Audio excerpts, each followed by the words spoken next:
Olá, estamos aqui em mais um vídeo da Escola Bíblica Dominical. Hoje estaremos falando acerca do profeta Jonas, que é o livro profético mais diferente de todos, porque na verdade ele é uma história, assim como nós temos o livro de Ruth e o livro de Esther. Não deixe de se inscrever no canal, deixe o seu like, deixe suas sugestões, comentários. A lição de número 6, então, Jonas, um alerta para cumprir o chamado de Deus. Texto áureo. E disse: na minha angústia, clamei ao Senhor, e ele me respondeu. Jonas 2:2, apenas a primeira parte do versículo. Verdade aplicada. Mesmo que pareça absurdo ou diferente do que pensamos, devemos ser obedientes ao chamado divino. Os textos de referência se encontram no livro de Jonas, no capítulo 1, versículos 1 e 2. E veio a palavra do Senhor a Jonas, filho de Amitai, dizendo: levanta-te, vai à grande cidade de Nínive e clama contra ela, porque a sua malícia subiu até mim. Versículos 3 e 8. E Jonas se levantou para fugir de diante da face do Senhor para Tarsis. E descendo a Jope, achou um navio que ia para Tarsis. Pagou, pois, a sua passagem e desceu para dentro dele, para ir com eles para Tarsis, de diante da face do Senhor. Então lhe disseram: declara-nos tu agora, por que razão nos sobreveio este mal? Que ocupação é a tua? E de onde vens? Qual é a tua terra? E de que povo és tu? Motivo de oração. Ore a Deus por mais misericórdia e compaixão pelo próximo. Introdução. O profeta Jonas fugiu do chamado de Deus para pregar aos ninivitas, achando ser possível tal coisa, pois em seu coração achava que aquele povo não merecia ser poupado do castigo divino, caso viessem a se arrepender. Aqui está o principal objetivo do livro do profeta Jonas. Ponto de partida. Devemos ser obedientes ao chamado divino. Tópico 1. O cenário da mensagem do profeta Jonas. Nínive era a capital do reino da Síria, na antiga Mesopotâmia. Atualmente, ela encontra-se no norte do Iraque. Vamos aqui esclarecer, mais especificamente, Nínive foi a última capital do reino da Síria, ou do Império da Assíria. E aonde era a Síria, hoje é o norte do Iraque. Não é que Nínive ainda esteja de pé, não. Era uma cidade de muitas imoralidades e exploração de pessoas com trabalho escravo, além do estilo de vida violento, cruel e desumano. Como nós encontramos em Naum 3:1, que é um livro que vamos estudar depois e que traz toda uma condenação tácita aos assírios. Nesse cenário, onde todo tipo de barbaridade imperava, somado ao forte antagonismo entre Nínive e Jerusalém, Deus envia o profeta Jonas como seu mensageiro para anunciar o julgamento divino contra aquele povo. Vamos lembrar que, apesar de estar mencionando aqui Jerusalém, Jerusalém fica no sul, e aqui Jonas ele está relacionado ao reino do norte, com a capital Samaria. Os primeiros capítulos de Amós, os escritos de Joel, Obadias, Naum e Abacuque, e numerosos textos proféticos nos põem em contato com sérias ameaças contra países estrangeiros. Entre tantas profecias contra nações determinadas ou contra nações em geral, encontramos Jonas, que traz uma mensagem de misericórdia para Nínive. Então, ao contrário dos outros livros proféticos, o que o livro do profeta Jonas salienta é que há uma mensagem de juízo, mas que diante do arrependimento sincero, essa mensagem de juízo ou a sentença ela é revertida, mostrando que Deus é um Deus misericordioso. Na escolha dessas cidades está a chave para compreender a mensagem do livro. Nínive, capital do Império Assírio a partir de Senaqueribe, porque existiram outras capitais. Nínive é a última, antes da queda. Havia permanecido na consciência de Israel como símbolo do imperialismo, da mais cruel agressividade contra o povo de Deus e contra todos os povos em geral. Dois povos são notórios na antiguidade pela sua crueldade: os assírios e depois os romanos. Os assírios, eles eram extremamente cruéis porque eles, por exemplo, obrigavam as suas vítimas a beber chumbo derretido, eles tiravam a pele das pessoas, deixando expostas. Então, era um povo extremamente cruel. Não representava o mundo pagão como tal, mas os opressores de todos os tempos. A eles, Jonas deve dirigir-se para exortá-los à conversão, e a eles Deus concede seu perdão. O livro de Jonas aparece no cânon hebraico entre o de Obadias e o de Miqueias. Lembre daquilo que nós falamos anteriormente, que dentro do livro dos 12, ou dentro dos 12 profetas menores, nós podemos ir analisando de 3 em 3. Isso significa que os judeus o consideraram um profeta do século VIII a.C., provavelmente o mesmo do qual fala 2 Reis 14, 25. Aqui em 2 Reis 14, 25, fala de um Jonas, também filho de Amitai. Como é pouco provável duas pessoas diferentes com o mesmo nome de pai, a alusão seria ao mesmo profeta. E aqui vamos fazer a descrição completa do versículo.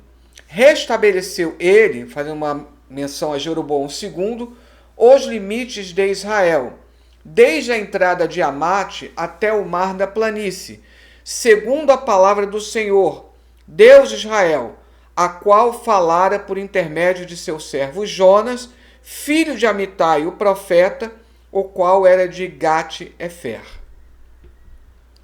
A dependência literária em relação a Joel e Jeremias e a temática nos incentiva a situar esta obra durante o período pós-exílico.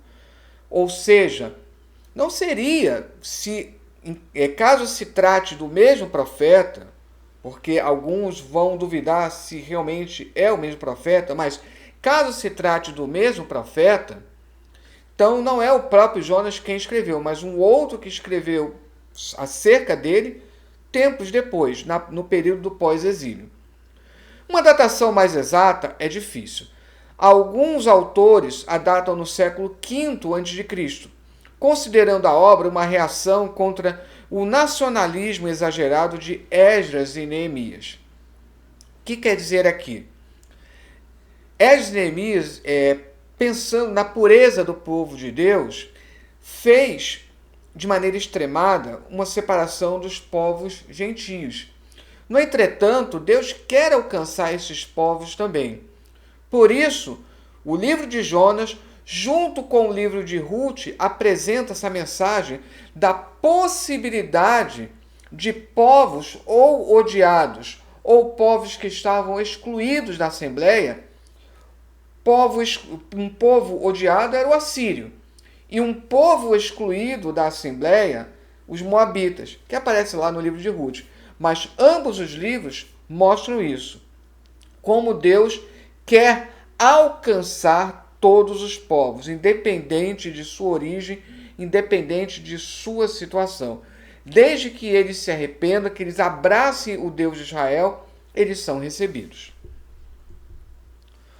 Outros a situam mais tarde, aduzindo que os elementos folclóricos autóctones utilizados pelo autor seriam melhor conhecidos depois da campanha de Alexandre Magno do que antes dela. final do século IV a.C., ou seja, para Cicridias, que é de onde eu estou tirando esse comentário, tudo que está sendo mencionado acerca dos assírios, na verdade, está sendo mencionado acerca dos gregos, a época da conquista de Alexandre Magno. Em todo caso, a redação ocorreu antes de 200 a.C., já que nesse tempo fazia parte dos 12, ou seja, do livro dos 12. Agora é interessante ver aqui uma coisa que não é comum na Bíblia, essa questão da divisão dos capítulos. Tanto Jonas como, coincidentemente, também o livro de Ruth, os 4 capítulos estão bem delineados, cada capítulo correspondendo a uma parte específica do livro. Então, no caso aqui do livro do profeta Jonas, o primeiro capítulo se ocupa da primeira chamada de Jonas, em que se declara um juízo divino a Nínive. Depois, no capítulo 2, nós temos um salmo de louvor de Jonas a Deus. Sim, existem salmos fora do livro dos Salmos. Esse é um. Temos também Isaías 12, Abacuque 3. Então, existem sim salmos fora do livro dos Salmos, dentro da Bíblia. O capítulo 3, segunda chamada de Jonas, perdão divino a Nínive. E o capítulo 4, resposta divina a Jonas. Observem como o capítulo 1 corresponde ao capítulo 3 e o capítulo 2 corresponde ao 4. Tanto Ruth quanto o livro de Jonas são exemplos sublimes de análise narrativa. Subtópico 1.1. Conhecendo um pouco mais o profeta. O nome Jonas significa pomba. Isso pode ser uma analogia de sua missão como mensageiro, da mesma forma como esse animal era usado em épocas remotas para levar mensagens entre pessoas em terras distantes. Jonas era filho de Amitai e natural de uma pequena vila de Gat-Efer, ou Gad-Efer, no distrito de Zebulon. Detalhe que essa menção de Gat-Efer é somente lá em 2 Reis, não aparece aqui no livro do profeta Jonas. Essa área era conhecida pela pluralidade de povos e suas diversidades culturais e religiosas. Segundo alguns estudiosos, estar familiarizado com costumes pagãos e tão avesso aos costumes de seu povo teria sido uma estratégia divina para enviar Jonas à cidade de Nínive como seu mensageiro. Jonas, filho de Amitai, foi o destinatário designado da revelação de Deus. Pouco se sabe sobre Jonas fora deste livro. A única designação, lá em 2 Reis 14:25, nos dá apenas um panorama geral para seu ministério. Nada se sabe sobre seu pai Amitai, por exemplo.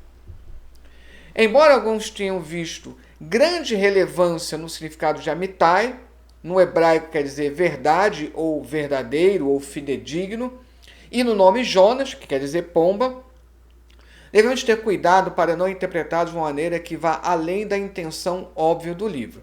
Apesar dessa observação do Smith e do Page, que fizeram esse comentário aqui, todos os nomes, se eles têm um significado, esse significado, ele sempre evoca uma mensagem. Dizer que ele é filho da verdade significa que ele está para dizer uma grande verdade. Jonas, se referindo à pomba no sentido de ser um mensageiro. Como filho da verdade, ele quer dizer o seguinte, que ele vai, através do seu ministério, provar que os gentios, que os povos pagãos, mesmo os mais odiados como os assírios, podem sim ser alcançados pela palavra de Deus. 1.2. A mensagem do profeta. A mensagem do profeta era, em sua essência, absolutamente condenatória. Ele deveria informar aquele povo sobre a ira de Deus como resultado de suas ações pecaminosas e perversas. Na fala do profeta há um tempo determinado por Deus para que a cidade de Nínive fosse destruída, como está lá em 3:4. E começou Jonas a entrar pela cidade, caminho de um dia, e pregava e dizia: Ainda 40 dias e Nínive será subvertida ou destruída. Uma mensagem breve, simples e objetiva. Uma mensagem sem rodeios, justificativas ou exceções, possivelmente tenha sido essa a fórmula que a tornou tão eficaz. Os dias de Jeroboão II tornaram-se dias de grande prosperidade e orgulho nacional. Quando nós estudamos acerca do profeta Oséias, nós falamos acerca desse contexto do reinado de Jeroboão II. Tanto Oséias quanto Amós haviam atacado Jeroboão II a Israel com oráculos de desgraça pelo sincretismo religioso e injustiça social que acompanharam aquele período de prosperidade. Mas de Jonas, talvez nenhuma crítica desse tipo tenha sido ouvida. Pelo menos é o que se infere lá de 2 Reis 14, 25. Vamos lembrar que durante o reinado de Jeroboão II, Israel alcançou um nível de prosperidade que, dentro da Bíblia, só era comparável à época de Salomão. Mas, espiritualmente, eles estavam no período mais baixo. Assim, embora a inferência seja baseada em um argumento do silêncio e, portanto, seja especulativa, pode-se perguntar se Jonas não era mais ou menos um profeta legalista em Israel, ou um profeta ultranacionalista, como será depois Naum, quando nós vamos estudar. Ou seja, ao anunciar seus planos de abençoar uma nação heterodoxa e desobediente durante o reinado de Jeroboão, Deus parece ter escolhido um profeta nacionalista do norte que não adotou nenhuma postura crítica em relação às políticas e práticas da monarquia, pelo menos até onde podemos saber. O contexto de 2 Reis 14, do 23 ao 29, não é acrítico de Jeroboão II, mas certamente não é crítico de Jonas, que é chamado de servo de Adonai ou servo do Senhor. Como podemos entender 2 Reis 14, 25? Deus, ele pode conceder prosperidade financeira e o reino pode conseguir a prosperidade financeira devido aos seus esforços. É o que Deus está anunciando aqui através de Jonas lá em 2 Reis 14, 25. Mas não significa que eles estão sendo abençoados devido à conduta deles. Muito pelo contrário. Pela conduta deles, eles não mereciam aquilo. E Deus, nesse caso, abençoou ou permitiu que fossem abençoados para que eles pudessem se envergonhar, para que eles pudessem entender que tudo aquilo estava sendo proporcionado por Deus e não por Baal. Lembre que nós falamos acerca de Oséias. 1.3. A resistência de Jonas ao chamado. Deus disse a Jonas: levanta-te, vai à grande cidade de Nínive e clama contra ela, porque a sua malícia subiu a mim. Humanamente falando, não é difícil entender porque essa não foi uma tarefa fácil de cumprir. Assim como Oséias e outros profetas, Jonas também teve uma missão desafiadora. O primeiro ponto que muitos salientam era o receio, porque os assírios eles eram extremamente cruéis. Então Jonas sabia o que estava lhe aguardando. Ele precisava ir ao território inimigo e pregar uma mensagem de destruição a um povo poderoso e violento. Violentíssimo, podemos completar. Como já dito anteriormente, a truculência daquele povo era o que os mantinha no poder e no domínio de outras nações. O medo e a barbárie eram as ferramentas de dominação dos assírios. Como enfrentar esse povo em seu território e ainda com uma mensagem que anunciava o seu extermínio? Aí eu pego outro comentário aqui sobre a fuga de Jonas.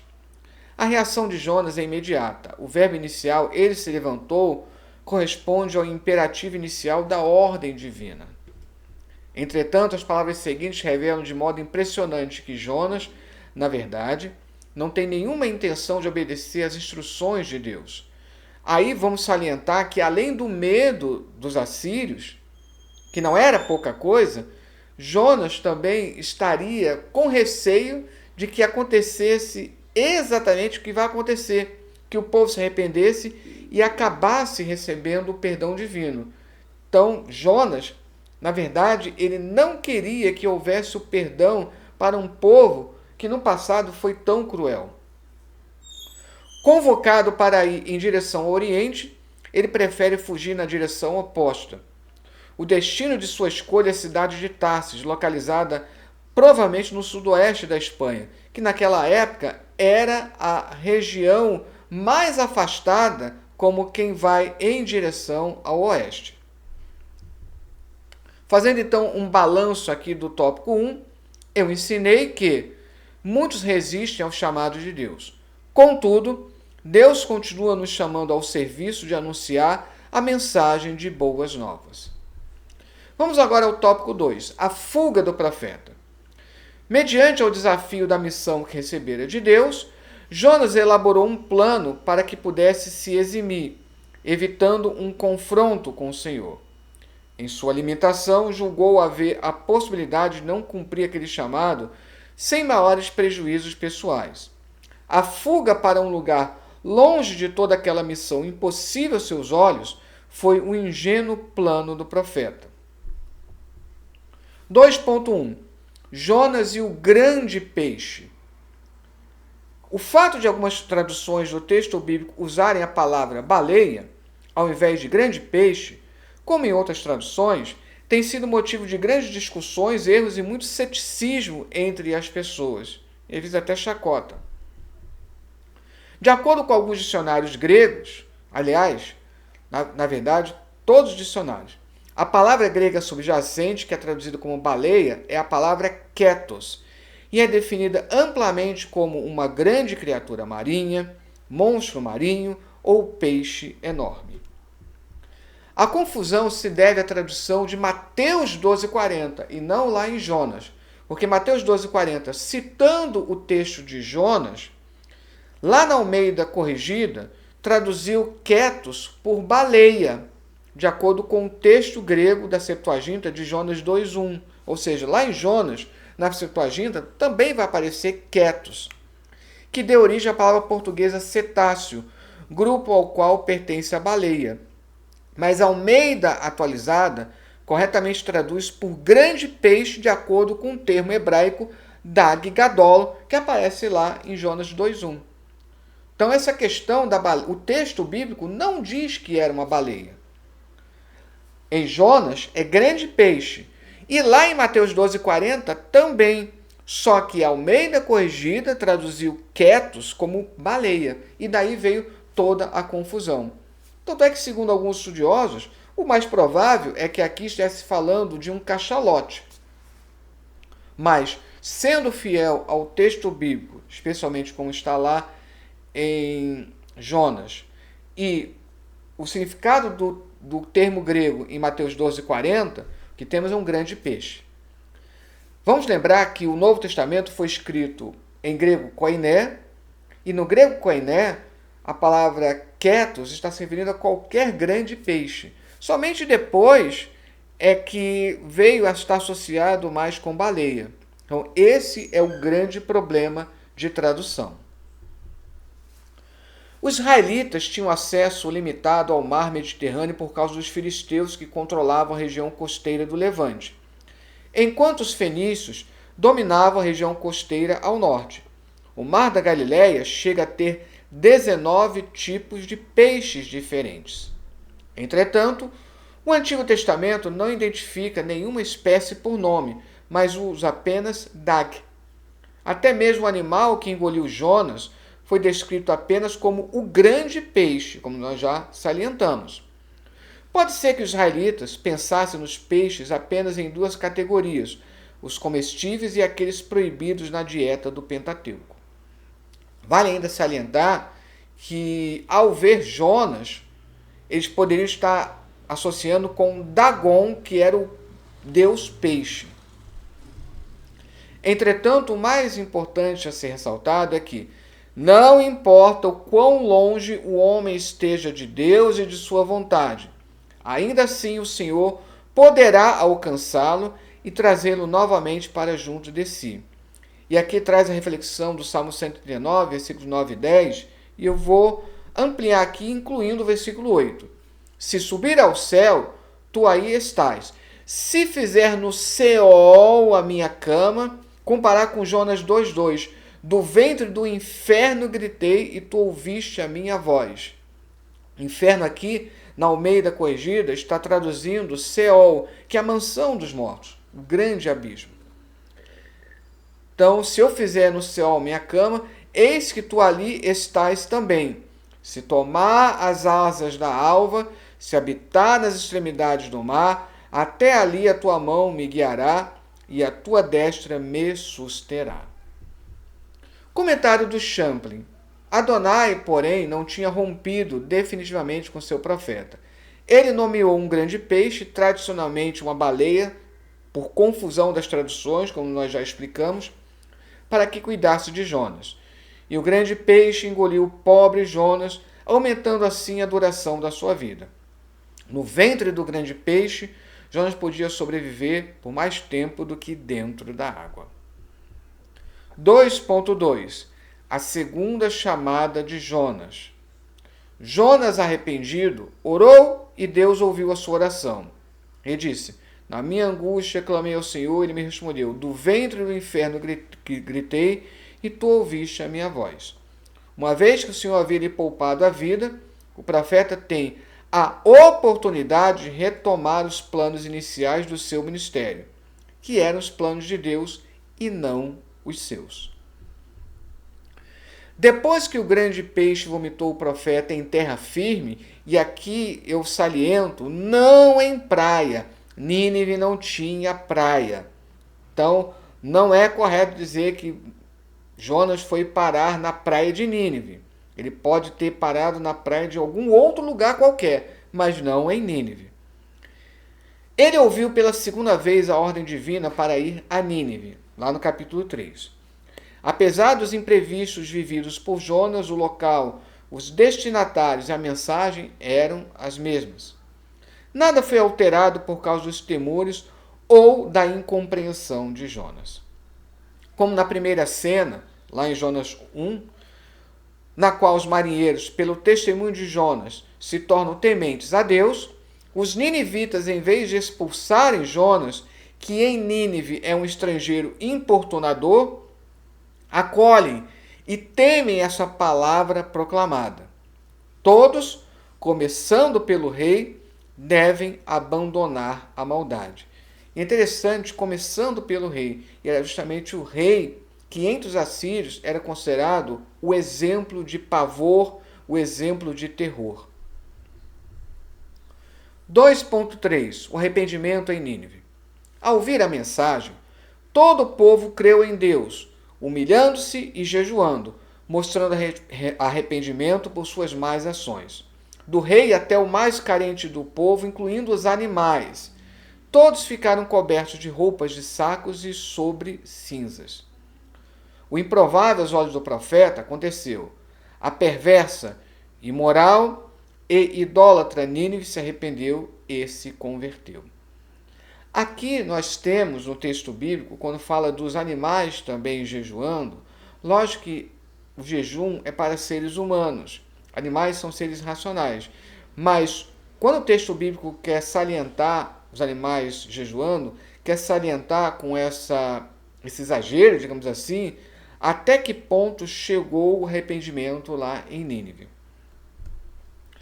A pregação de Jonas resultou em um grande avivamento naquele lugar, pois mais de 120.000 pessoas voltaram-se para Deus, ouvindo uma mensagem de 7 palavras.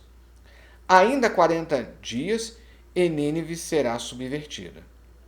Nem entre o seu povo Jonas tinha presenciado tamanho feito, já que repetidas vezes foi dito a respeito dos 19 reis idólatras de Israel, e fez o que parecia mal aos olhos do Senhor. Aqui o comentário de Bento e Plácido sobre o milagre de arrependimento de Nínive. Os ninivitas deram crédito à mensagem de Jonas da parte de Deus, reconhecendo Adonai como Deus verdadeiro. O arrependimento de Nínive não foi parcial. todas as classes sociais participaram, do menor ao maior. O único fundamento que descansava sua fé era o fato de Deus ter enviado quem os prevenisse, em vez de destruí-los de uma vez. Isso sugeriu-lhes uma possibilidade de perdão. Fazendo então um balanço do tópico 2, eu ensinei que a missão do servo de Deus é anunciar a sua palavra para que o Espírito Santo convença o pecador do juízo e da justiça divina, capacitando-o a crer na salvação em Jesus. Tópico 3. Jonas para hoje. Mesmo pessoas que nunca leram a Bíblia já ouviram falar de Jonas em algum momento. Sabem alguma coisa a respeito desse profeta, nem que seja sobre ele e a baleia. Já explicamos por que baleia aqui entre aspas. Assim como Jonas, de alguma maneira também já tentamos fugir dos propósitos e das ordens de Deus para cumprir nossa missão. 3.1. O poder de Deus. O livro do profeta Jonas evidencia de forma extraordinária, inquestionável e inequívoca o poder de Deus. A experiência vivenciada pelo profeta demonstrou o poder de Deus sobre a natureza quando enviou a tempestade e a acalmou. Aliás, notem que um episódio envolvendo barco, tempestade, vamos ver lá no Novo Testamento. Só que aqui aqui em Jonas, Deus envia a tempestade para ensinar Jonas, e lá Jesus acalma a tempestade. Mas é interessante como há essa conexão. Também ao enviar o grande peixe para resgatá-lo e ao devolvê-lo em segurança na praia, mas não de Nínive. Da mesma forma, quando acelerou o crescimento de uma planta, a aboboreira, e usou um verme para destruí-la numa demonstração pedagógica de que nada foge ao seu controle. O salmista teve essa compreensão ao escrever: Tu me cercaste em volta e puseste sobre mim a tua mão. Tal ciência para mim maravilhosíssima, tão alta que não a posso atingir. Novamente aqui o Salmo 139, que é um salmo belíssimo. O Senhor é o Deus Todo-Poderoso que fez os céus, o mar e a terra, como o próprio Jonas declara. Apesar de todo o poder, é um Deus misericordioso e compassivo, sempre pronto a reconciliar-se com o homem mediante ao seu arrependimento. Comentário do Champlin. Adonai Elohim, o Deus eterno e todo-poderoso, exerceu seu controle sobre a natureza, fazendo crescer uma espetacular planta de cuia, conforme dizem algumas versões, a qual deu a Jonas sombra e abrigo. É porque a tradução aboboreira não se há certeza. A palavra que aparece lá, kikaion, ela só aparece ali e, portanto, não há certeza do que está falando. Aqui Champlin sugeriu essa outra tradução. Tornou-se essa planta outro fato da misericórdia de Deus, o tema do cântico de Jonas. O pobre Jonas sentia-se mais confortável em sua miséria, enquanto a cuia bloqueava os raios de sol. Finalmente, Jonas encontrou alguma coisa que o deixou feliz, a saber, a planta da cuia. 3.2. Arrependimento produz mudanças. Jesus declarou: Os ninivitas ressurgirão no juízo com esta geração e a condenarão, porque se arrependeram com a pregação de Jonas. Então vamos lembrar o uso que Jesus faz lá da história de Jonas para falar acerca de como é importante para Deus um arrependimento sincero. O verdadeiro arrependimento produz mudança total no modo de viver. Arrependimento difere em muito de remorso. Por quê? Não são poucas as vezes que as pessoas confundem arrependimento com remorso. Por isso é importante ressaltar que o remorso não produz mudança nas atitudes, na maneira de pensar ou no desejo de não mais continuar na prática do pecado. Ou seja, o arrependimento. Eu sei que eu errei e me proponho a não fazer mais isso porque eu estou profundamente sentido pelo erro que eu cometi.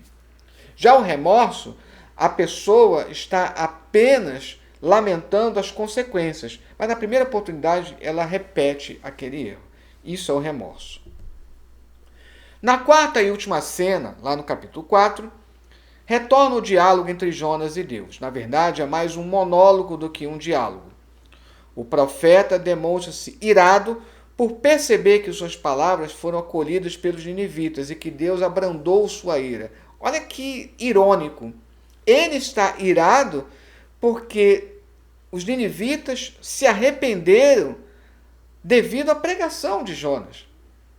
Ele novamente busca fugir de Deus, pois não responde às perguntas que lhe são dirigidas. Ou seja, voltando aqui, no início Jonas foge e aqui, de uma outra forma, ele também está fugindo. Faz então um enquadramento dentro do livro. Jonas, que pediu para viver enquanto estava no ventre do grande peixe, agora, por 2 vezes, pede para morrer. Não consegue suportar o benefício feito aos ninivitas. O livro termina como começou, mostrando que a palavra decisiva pertence a Deus. Quantas pessoas hoje têm essa atitude de ódio com pessoas que acham que não merecem o perdão de Deus? Isso é algo para se pensar. 3.3. Não fuja do seu chamado. O chamado de Deus pode causar temor e desconforto para aqueles que fixam seu olhar apenas nos desafios e obstáculos que precisarão enfrentar para cumpri-lo.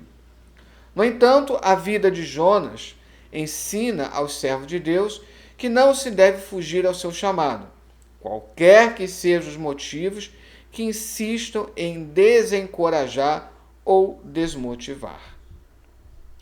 O chamado para obedecer a Deus deve superar qualquer tentativa da natureza humana em fugir da responsabilidade que ele deu. Só assim será possível entender que é um privilégio servi-lo, pois ele quer usar seus filhos apesar de suas limitações. Cada um de nós poderá reconhecer, através do livro de Jonas, o valor do ser humano para Deus, não importa quem seja, bem como perceber que sua palavra encontrou aceitação numa grande cidade.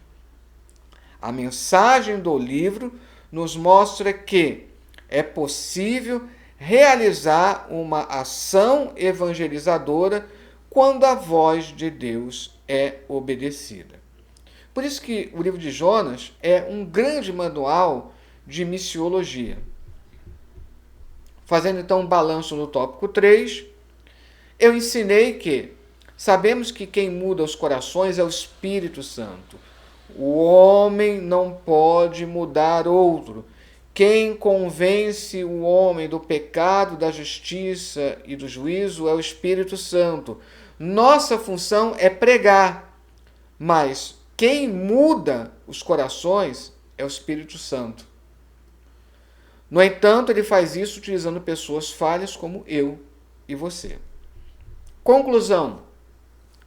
A misericórdia e a graça de Deus demonstrada para com os ninivitas também pode ser percebida na vida e no chamado do profeta Jonas.